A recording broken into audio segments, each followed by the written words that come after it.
नमस्कार दोस्तों। अभी एक बड़ी गलती हो गई मुझसे कि फ्रेम गलत हो गया था। टीवी का आदमी हूँ, फ्रेम हॉरिजॉन्टल हो गया था तो चेहरा किसी और तरीके से जा रहा है। और जो आपके कमेंट हैं, इफ्तिखार अहमद जैसे, शकील ख़ान हैं, इन सब के नाम किसी और तरीके से नज़र आ रहे थे। अखिलेश, हाय, जितेंद्र यादव जी, वसीम सिद्दीकी जी, आप सबका नमस्कार, स्वागत है। अभिनव आवारा, अरे आवारा, आशीष शर्मा, क्या बात है आशीष जी। अविनाश कुमार, शिवम। तो मैं नौकरी पे बात करना चाहता हूँ, क्योंकि पहला लाइव काफ़ी लंबा हो गया था, तो संक्षेप में रखेंगे। आज आप देखेंगे कि नौकरी की समस्या क्यों बड़ी हो गई है और क्यों ये एक राजनीतिक मुद्दे का रूप ले रहा है। आप याद करें कि 2019 के जब लोकसभा चुनाव के समय में नौकरी सीरीज के कारण रेलवे पर दबाव बना और पीयूष गोयल को अनाउंस करना पड़ा कि हम सहायक लोको पायलट और टेक्नीशियन और अन्य भर्तियां निकालेंगे।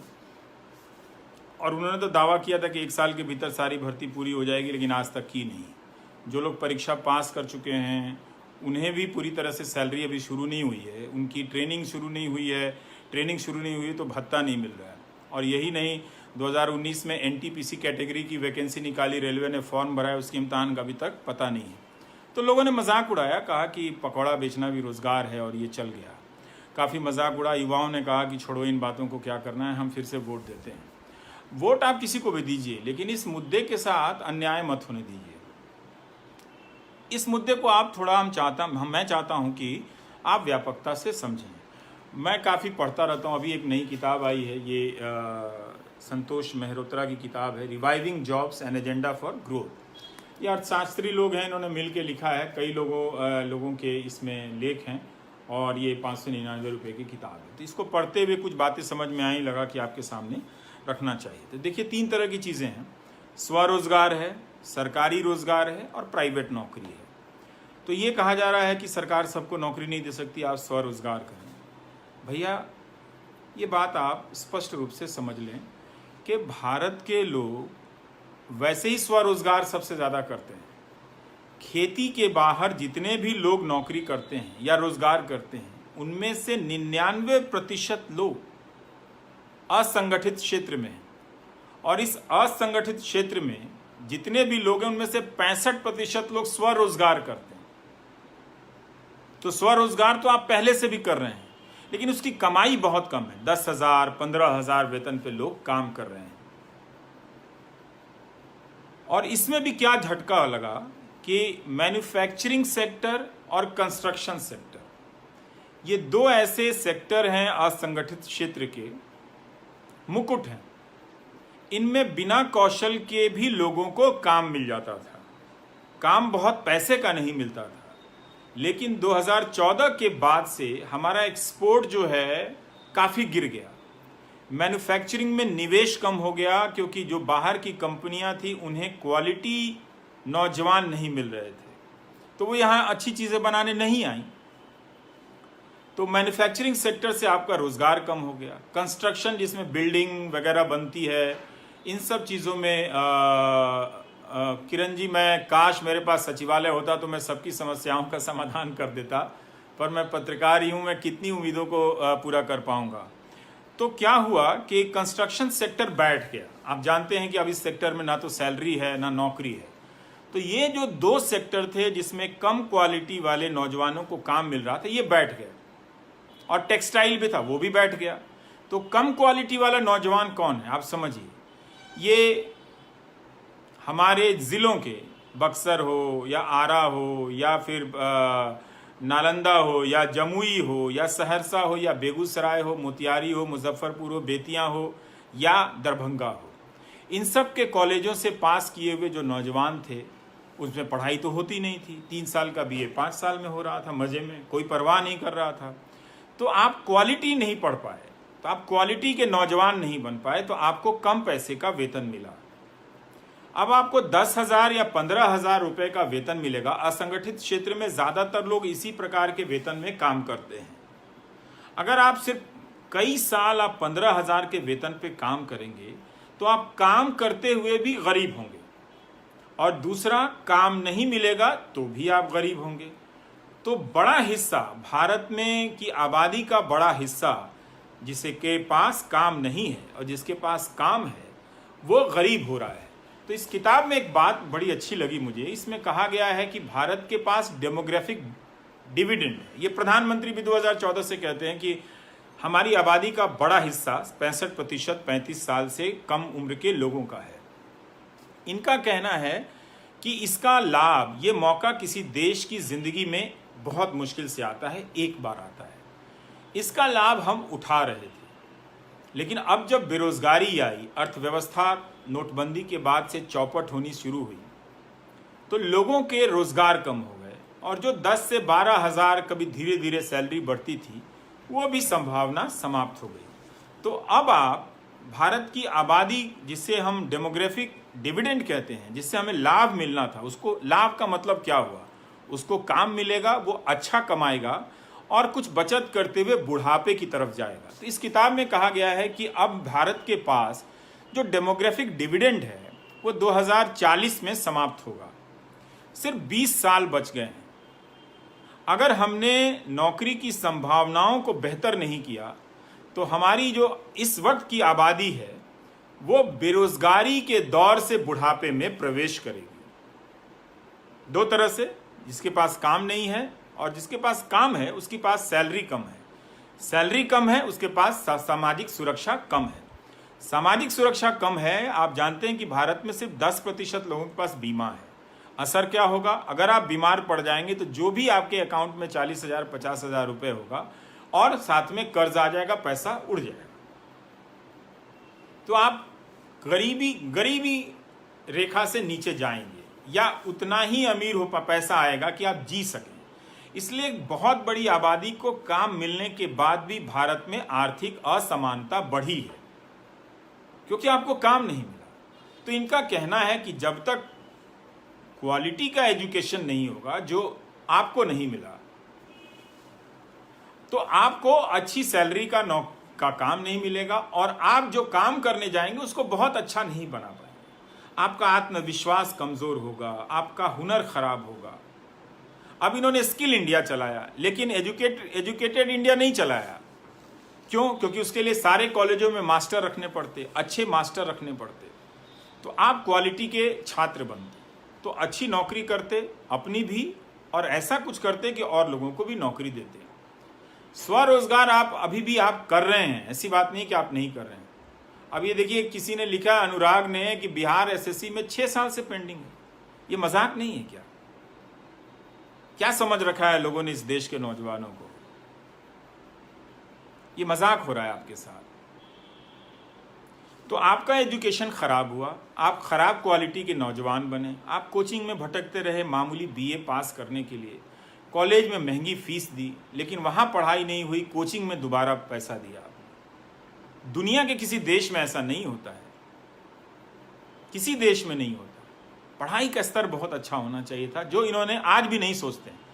इन्हें लगता है कि व्हाट्सएप यूनिवर्सिटी में कुछ मुसलमान, कुछ पाकिस्तान का भेज दो, कुछ चीन का भेज दो, हमारा नौजवान उसी में टहल टहल के समाप्त हो जाएगा। जाति धर्म से बड़ा क्या हो सकता है? वो उसकी पहचान के लिए जान दे देगा, लेकिन रोजगार की बात नहीं करेगा। आप मत करो। तो आपको खराब क्वालिटी का नौजवान बनाया गया। सरकारी क्षेत्र में नौकरियां बंद कर दी गई, प्राइवेट सेक्टर में नौकरियों की संभावना समाप्त हो गई। तो बेरोजगारी बढ़नी थी। सरकार जो भर्तियां निकाल रही थी वो सिर्फ 4th ग्रेड की भर्तियां निकाल रही थी। तो इसीलिए आप देखेंगे कि वो नौकरी जिसकी 4th ग्रेड की सैलरी चूंकि 20,000 25,000 थी, और प्राइवेट सेक्टर में जहां वो 12,000 पे काम कर रहा था, इंजीनियर होते हुए भी, मैनेजमेंट की डिग्री लेते हुए भी, जाहिर है वो चपरासी की नौकरी के लिए अप्लाई करेगा। इसलिए वहां पर भीड़ थी, भगदड़ थी। अब आप देखें कि 2014 के बाद से यूपीएससी में आईएएस आईपीएस के भी पदों की संख्या में गिरावट आई है। सरकारी जो बी ग्रेड की नौकरियां थीं, एसएससी, राज्यों में आयोग की परीक्षाएं थीं, उनकी परीक्षाएं रोक दी गई। 2017 में कई महीने तक नौकरी सीरीज चलाने के बाद एसएससी की पुरानी परीक्षाओं के रिजल्ट आए। लोकसभा चुनाव में इसे पकौड़ा तलने को रोजगार कह दिया गया, उसके बाद खत्म हो गया। उद्योग का विकेंद्रीकरण है सर, आप समझिए जरा ढंग से, बीच में आप कोई भी आइडिया मत डालिए कि उद्योग का विकेंद्रीकरण हो जाएगा तो हो जाएगा। ऐसे नहीं होता है। जहां केंद्रीकरण है वहां क्या नौकरी मिल रही है? वहां मशीनीकरण के कारण नौकरी कम हो गई, बिजनेस ठप हो गया, इकोनॉमी बैठ गई, तो उन लोगों ने निवेश करना बंद कर दिया। 90% आबादी जो वर्क फोर्स है वो अगर मामूली तनख्वाह पर नौकरी करेगी तो बाजार कैसे बड़ा होगा? बाजार सिर्फ मामूली चीजों का होगा। अब लिख रहे हैं इंजीनियरिंग करने के बाद भी पैसे के, अच्छे पैसे की नौकरी नहीं मिलती है। क्वालिटी की टीचर कैसे नहीं मिलेगा? क्या बात करते हैं शुभंकर मिश्रा जी। आप अगर अच्छी शिक्षा में निवेश नहीं करेंगे तो मिलेगा कैसे? आप कहीं से तो शुरू करेंगे। आप अभी भी नहीं कर रहे हैं। बिल्कुल है, आप क्वालिटी के टीचर हो सकते हैं। सरकारों का बजट, अभी नीतीश कुमार कह रहे हैं कि 24,000 से, अरे भाई सुजीत जी, मेरे अब्बू डीएम नहीं थे तो क्या हुआ? ये पूछने का तरीका नहीं होता है। मैं यहां महत्वपूर्ण नहीं हूं। ये व्हाट्सएप यूनिवर्सिटी के चक्कर से निकलिए। मैं यही समझाने के लिए दोबारा लाइव कर रहा हूं। पहले वाले में कैमरा थोड़ा उल्टा हो गया था। अभी देखिए, जस्टिस फॉर रेलवे अप्रेंटिस मांग रहे हैं, तो जो आपने वैकेंसी निकाली है उसकी नौकरी तो देंगे। ये डीएम थे ये कहकर आप किसका मजाक उड़ा रहे हैं? किसका? ये यही युवाओं को बांटा जा रहा है। ये बात आपको समझने की जरूरत है। सरकार हर काम शिक्षकों पर लाद दे रही है, ये योजना वो योजना। इसका मतलब 50 योजनाओं के लिए काम है उसके पास, और वो सिर्फ टीचर से करा रही है। यही चीज बैंक में हो रहा है कि वो बैंकिंग का काम छोड़ के बीमा बेच रहा है, और बीमा कंपनी जो है वो बीमा क्षेत्र में रोजगार नहीं दे रही है। वो अपना मुनाफा बड़े लेवल पे बना रही है। समझिए इस बात को।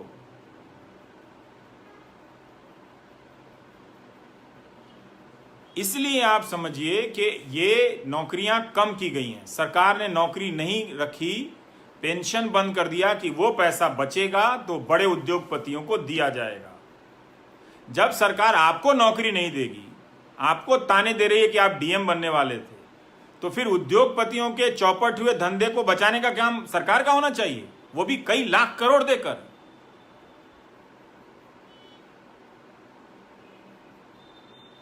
ये तो आप समझेंगे तो वो कई लाख करोड़ रुपया आप 10 उद्योगपति 100 उद्योगपति के चौपट धंधे को बचाने में आप लगा रहे हैं, उससे आप लोगों को नौकरी दीजिए।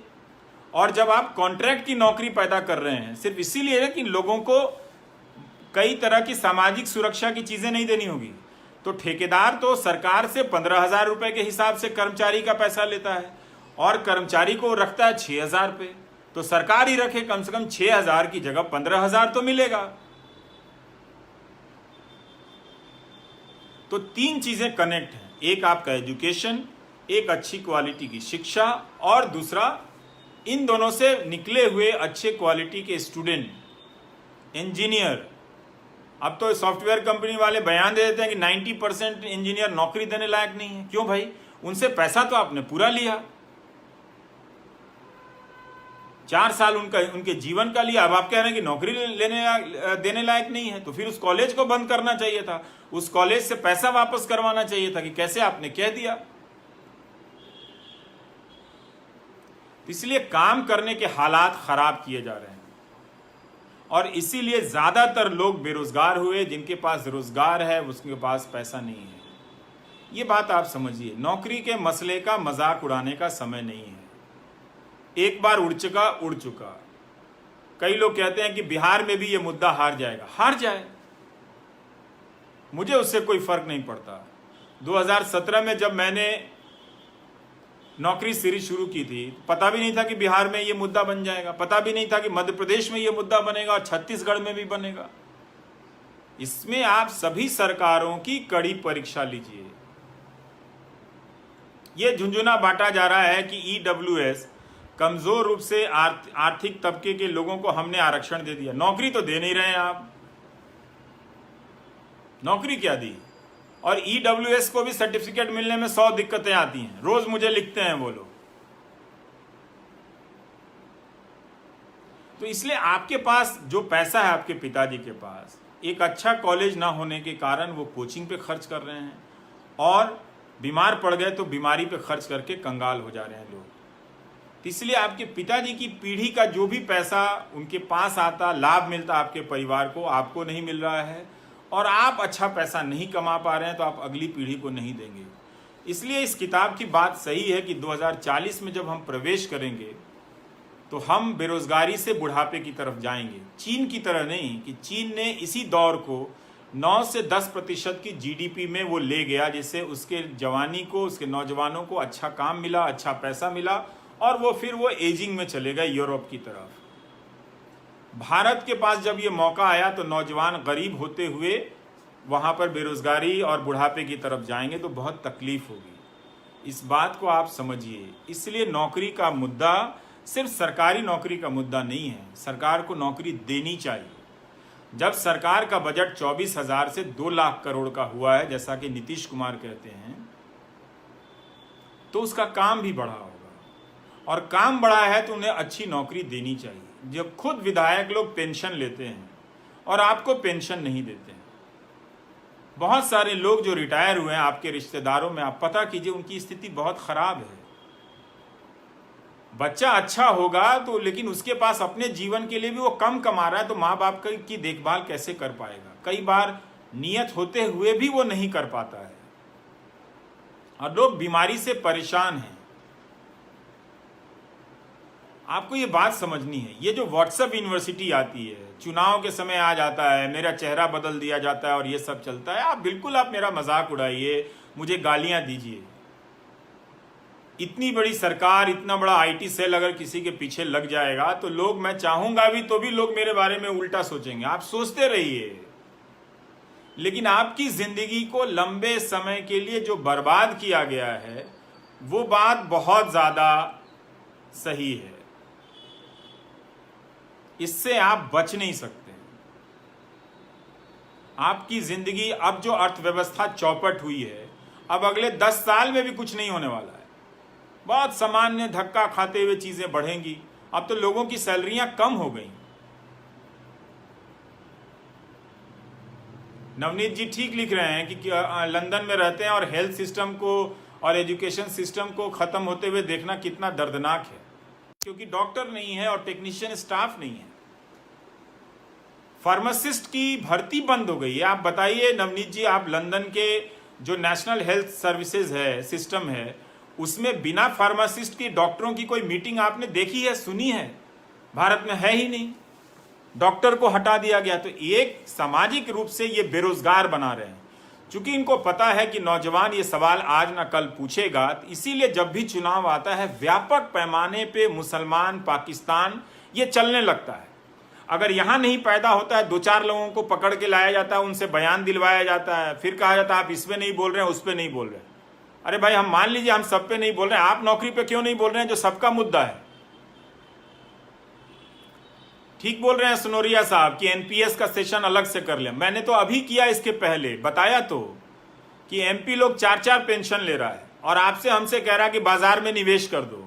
मैं तो यही कह रहा हूं कि मैं अपने दफ्तर में जहां सभी योग्य लोग काम करते हैं, वहां पर भी मैं देखता हूं 2 ही 4 लोगों को मार्केट में निवेश करने आता है। बाकी सब पूछते रहते हैं, इधर उधर बउआते रहते हैं कि क्या करें। किसी के पास पेंशन का कोई इंतजाम नहीं है। और आप टैक्स दे रहे हैं, मेहनत की कमाई से सरकार को टैक्स दे रहे हैं, और 4 संपादक अंग्रेजी में लिखते हैं नहीं सरकार को अपना खर्चा कम करना चाहिए। क्यों भाई? क्योंकि सारा पैसा उठाकर बड़े उद्योगपतियों को दे देना चाहिए। आप 100 उद्योगपतियों का धंधा चला रहे हैं जनता के टैक्स के पैसे से, और जनता को आप पैसा कुछ नहीं दे रहे हैं। और आपने एक नया तरीका सुना है कि किसी को जनधन अकाउंट में 500 रुपया दे दो। उसकी कमाई 5,000 10,000 थी, वो तालाबंदी के कारण चौपट हो गई, 500 रुपया दे दिया। अब कह रहे हैं कि कुछ तो मिला। हाँ, कुछ क्यों नहीं मिला? मैं भी कह रहा हूं कुछ मिला, लेकिन उसके बदले आपका सब कुछ ले लिया गया। किसी को 2,000 किसान को दे दिया, किसान उसी में खुश है। बस किसान को आज ना कल समझ में आएगा कि उसका 1 एकड़ में नुकसान ही 10,000 रुपए का हो गया है, तो ये 2,000 रुपए से उसका क्या होने वाला है? आप यूनिवर्सल बेसिक इनकम दीजिए, आप सबको 10-10 हजार रुपए दीजिए। अमेरिका ने लोगों को कितने पैसे दिए जिनकी नौकरियां गई? फूल सिंह जी कहते हैं समझ में नहीं आता कैसे करें। इसमें समझने की बात है, इसमें आपको कहना पड़ेगा कि आप इसी मुद्दे पर टिके रहना चाहते हैं, आप चाहे कोई भी दल हो। ऐसा नहीं है कि कश्मीर के नौजवान और जम्मू के नौजवान आपकी तरह बेरोजगारी और नौकरी को लेकर परेशान नहीं हैं। ये ओपन हार्ट कह रहे हैं पूरे बिहार में सिर्फ 2 फार्मासिस्ट हैं। बताइए, अगर ऐसा है तो ये कितना भयावह है।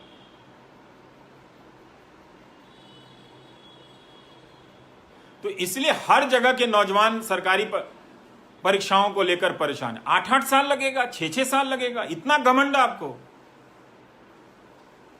अगर आप रेलवे का इम्तिहान जो ले चुके हैं, पिछले जून में जो रिजल्ट आ गया, उनकी ज्वाइनिंग क्यों नहीं हुई थी अभी तक?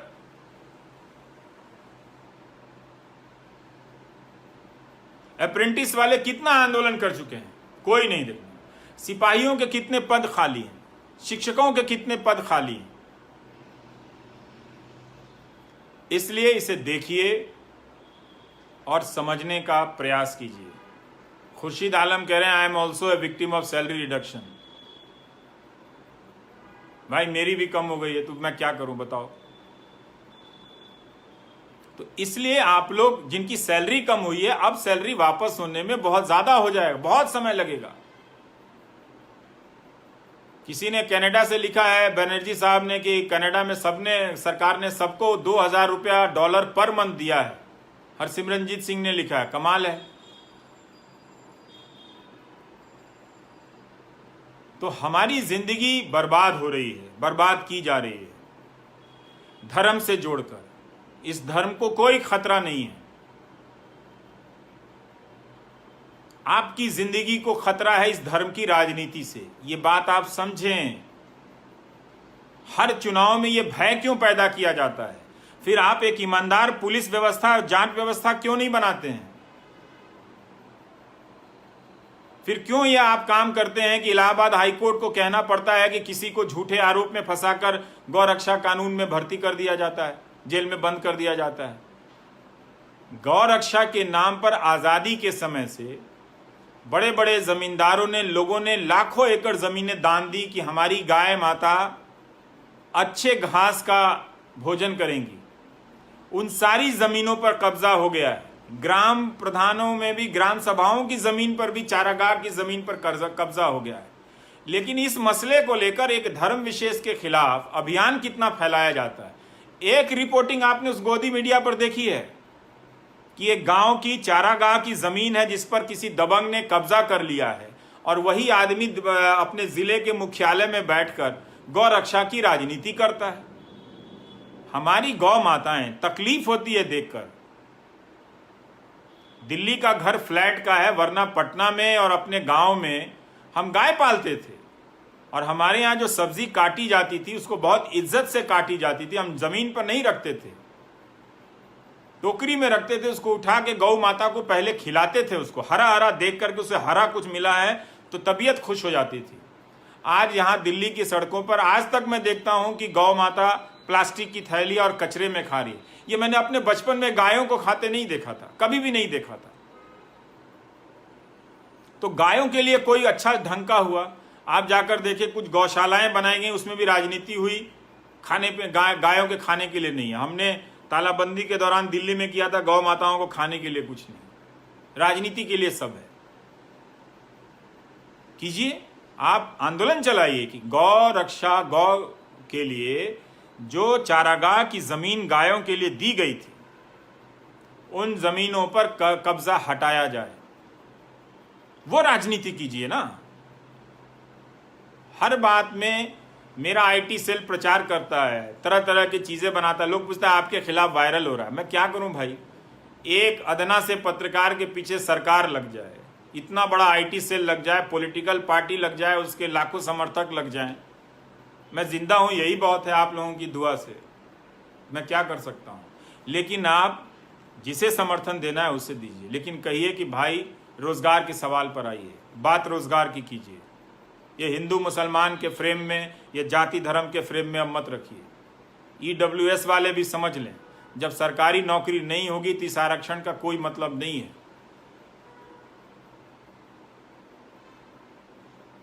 ये नहीं चलेगा कि 17 सितंबर को नौजवान प्रदर्शन कर रहा है नौकरी के लिए तो न्यूज़ चैनल नहीं दिखा रहे हैं। हाँ शेखर गर्ग साहब, मैं किसी क्रांति की आशा नहीं कर रहा हूँ। मैं जानता हूँ नौजवानों को, ये मेरी बात सुनकर धर्म जाति पर ही वोट देंगे कहीं भी, किसी भी चुनाव में, मुझे पता है। लेकिन मेरा काम है सही बात कहना, मैं कहूँगा।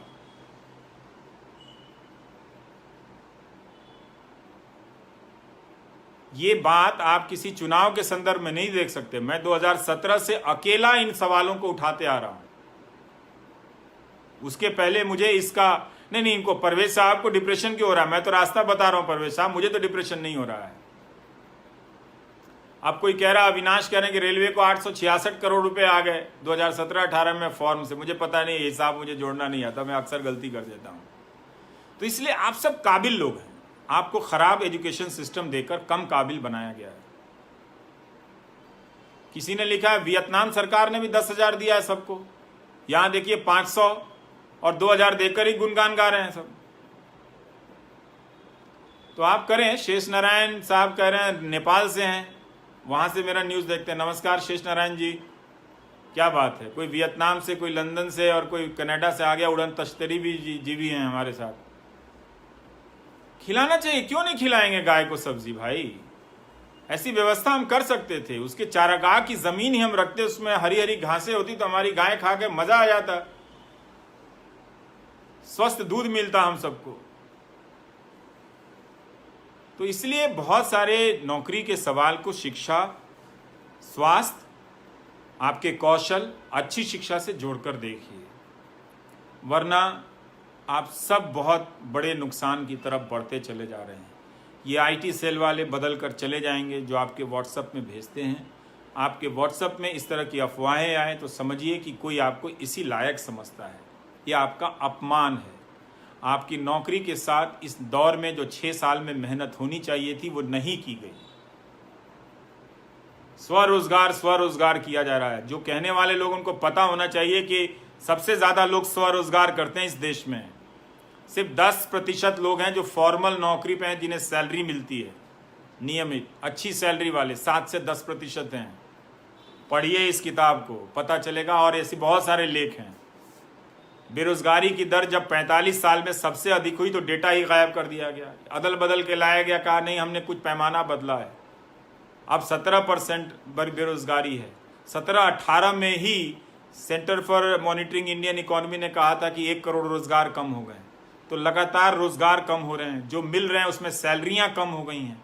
क्या आपको अंदाजा है कि किस तरह की तबाही आने वाली है? तो आपके माँ बाप हों, आप हों, जितना नशा आपको धर्म की राजनीति में करना है कर लीजिए। वक्त अब आपको नहीं मिलेगा, वक्त गुजर गया। अब अगला 10 साल हम मामूली तरक्की के लिए भी तरसेंगे जिस हालत में पहुंचा दिए गए हैं। मामूली, राज्यों के पास पैसे नहीं हैं, सैलरियां अब नहीं मिलेंगी समय पर।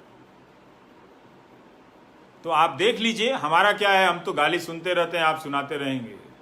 तो आप देख लीजिए कि उसमें क्या है। मेरी कोई बड़ी बात नहीं है, मेरी परेशानी कोई बहुत महत्वपूर्ण चीज़ नहीं है, पर मैं बड़े फलक पर देखता हूँ तो ऐसा कोई तबका नहीं मिलता है मुझे जो परेशान नज़र ना आ रहा। आपकी जवानी है साहब, अच्छी नौकरी नहीं मिलेगी।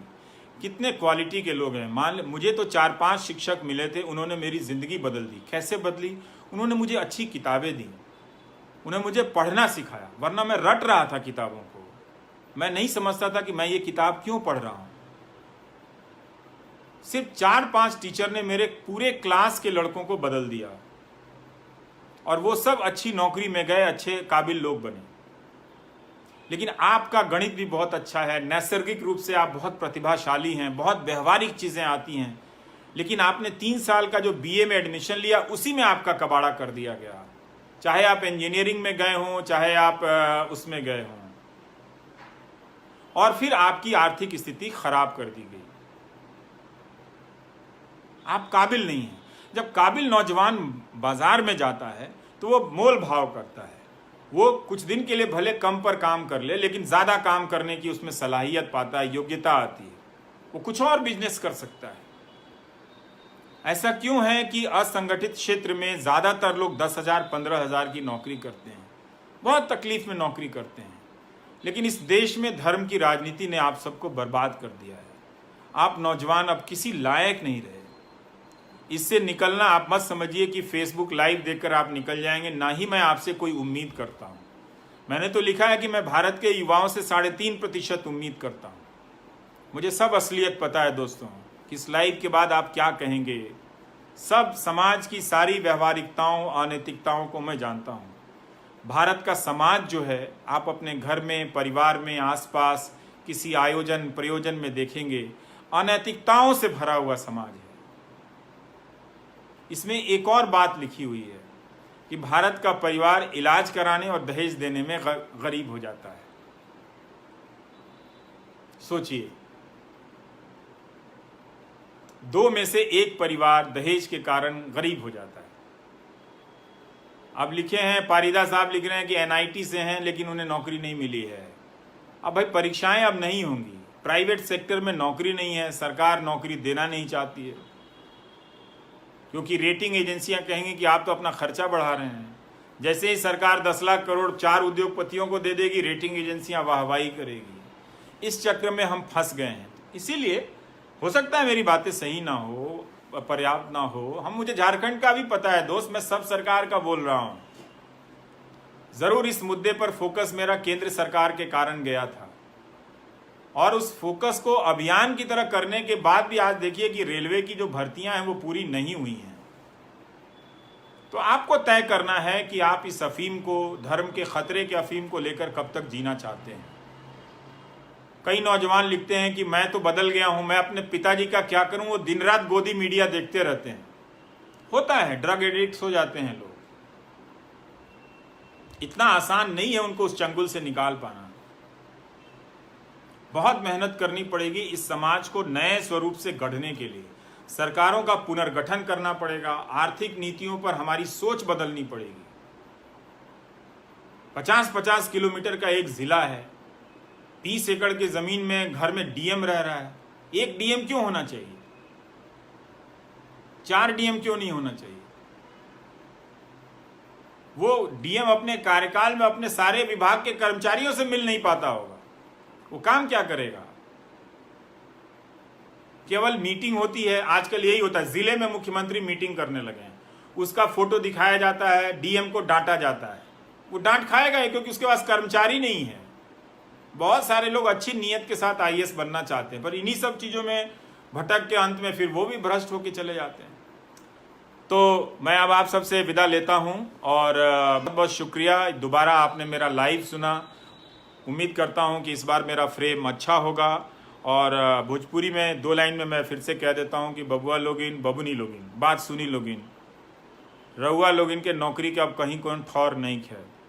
जो ना स्कूल कॉलेज में बपसी पढ़ा के भेजले रहले, वो कॉलेज में मास्टर नहीं है, नीमन प्रोफेसर नहीं खन सन, तो रउआ लोगन जौन काबिल बनत रहनी है अब काबिल नहीं की, तो कम कामों मिली तो रउआ लोगन के कमे पैसा के काम मिली। वो बनावल गई बा, जबकि रउआ बहुत काबिल रहनी है।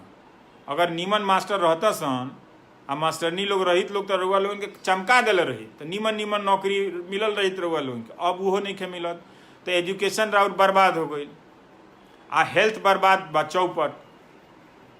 तो इलाज में जो बपसी के लगे, बाबूजी के लगे जौन पैसों बा, वो इलाजे में बर्बाद हो जाता, सारा पैसा फूका जाता, रउआ लोगन फिर गरीब हो जाता है। तो एक जना के तो नौकरी नहीं है, आ जरा नौकरी बा ओकरा उतने सैलरी बा कि वो बेचारा जी सकता, पेंशन उन्शन के कोनो ठिकाना नहीं है। तो ऐसे जो ये नौकरी के जो मसला बा ओकरा के मजाक में मत उड़ाई, आ ईगो में मत ली रउआ लोग। हम देखा तनी, सब जानत तनी हम कि क्या तरह लोग जात पात के लेके, धर्म के लेके ड्रामा कैले बा, बुझात नहीं के हमरा। हेतना लोग के कमेंट देखा तनी और पढ़ा तनी, हमरा लोग अकेले नहीं के, ये करत करत थाक गई नहीं। अब मियाज हारल बा, लेकिन फिर बोले लगे नौकरी को लेके। बिहार चुनाव खातिर हम चुप में बानी, संबंधित नहीं है, ओकरा बादो बोलल जाई। नौकरी के सवाल के ठीक करही के पड़ी। 3-3 बरिस 4-4 बरिस लोग इम्तहान के लिए लोग डरामा कैले बा लोग, आ लबरई ढिलता लोग आके मंच पर खड़ा होकर कि नौकरी देतनी, स्वरोजगार करो। लोग जानत नहीं गिरो लोग, इनकी सारा आधा आबादी तो स्वरोजगार करता। बिहार में भी अमरजीत जी बहुत खराब है, नौकरी की क्या स्थिति आप पूछ रहे हैं। बिहार में कौन से राज्य में अच्छा है? अरे भाई हम बिहार इलेक्शन में नहीं आए हैं, ये नौकरी का सवाल अनिल कुमार जी 2017 से कर रहे हैं, हर चुनाव में, हर समय। देखिए सैकड़ों प्रोग्राम किए हैं नौकरी पे, सैकड़ों। अकेला पत्रकार हूं दुनिया में, 9 बजे प्राइम टाइम में सारा छोड़ के सैकड़ों प्रोग्राम किए, गिन नहीं सकता हूं मैं भी। इतना दर्द देखा है युवाओं का। तो आप बहाना बना के गाली देते रहिए मुझे, उससे कोई फर्क नहीं है। आपको नौकरी मिल जाए तो मुझे मिठाई भेज दीजिएगा, अच्छी नौकरी मिले तो। यहाँ तो परीक्षा पास करके लड़का लोग घर में बैठ लो क्योंकि नौकरी नहीं किया। तो जाता नहीं, बहुत बहुत शुक्रिया आप लोगों ने हमको देखा, दोबारा सुना। अच्छा है कि आप इस नौकरी के मुद्दे को व्यापकता से समझेंगे, अपनी शिक्षा से जोड़कर देखेंगे, अच्छी क्वालिटी की शिक्षा से, अपने हुनर से जोड़कर देखेंगे। जा गिर गया, हाँ। और स्वास्थ्य से जोड़कर देखेंगे, सामाजिक सुरक्षा से जोड़कर देखेंगे, वरना आप अच्छी जिंदगी नहीं जी पाएंगे। आपकी जिंदगी में कई तरह की बेचैनियां रहेंगी। इसलिए ये आईटी सेल वालों की नौकरी छोड़िए। आईटी सेल की नौकरी भी स्वरोजगार है, उड़न तश्तरी जी कर रहे हैं। हाँ एक तरह से है, उन सब की भी नौकरी बदल जाएगी। कितना झूठ बोलेगा कोई, टाइप करेगा, लड़का बीमार हो जाएगा। 20,000 रुपये अगर आपको मिल रहा है, दिन भर आप रवीश कुमार के बारे में अनाप शनाप लिखते लिखते वो बीमार हो जाएगा बेचारा, कि कितना लिखे इसके बारे में। तो इसलिए ठीक है, हम मीडिया नहीं बदल सकते, हम दुनिया नहीं बदल सकते, हम समाज नहीं बदल सकते हैं। हम जो बात कह सकते हैं वो बात मैंने आज आपसे फिर से कही है, हम 1000 बार कहेंगे, हज़ारों बार मैंने चिट्ठियाँ लिखी हैं नौजवानों के नाम। तो इसलिए लफा शूटिंग मेरे साथ नहीं भैया, कि चुनाव आया है तो मैं बोल रहा हूँ। इतना बोला हूँ नौकरी के सवाल पे कि कई चुनाव गुजर गए, अभी कई चुनाव गुजरेंगे इस नौकरी के सवाल पे। इसलिए आप सबको शुभकामनाएं। आप अपने ज़िले के कॉलेजों का हाल लीजिए, अस्पतालों का हाल लीजिए। प्लीज़ कुछ ठोस बदलाव की तरफ आप बहस को ले जाइए, जिससे नेताओं पर, सभी दल के नेताओं पर, सभी सरकारों पर मुकम्मल दबाव पड़े। नमस्कार।